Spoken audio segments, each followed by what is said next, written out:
Mbak isi pulsa mbak. Ada apa bang? Ai. Yang pakai 300 ada? Ada? Udah habis. Isiin yang 500 aja lah. Hah? Ya 500 aja isi. Udah lama mbak? Bang, Udah lama? mana? Gantinya? Hah? Gantinya udah lama.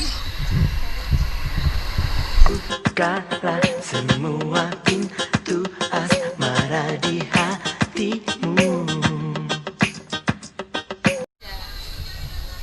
Kenapa mata mbak tuh? Apa? Apanya?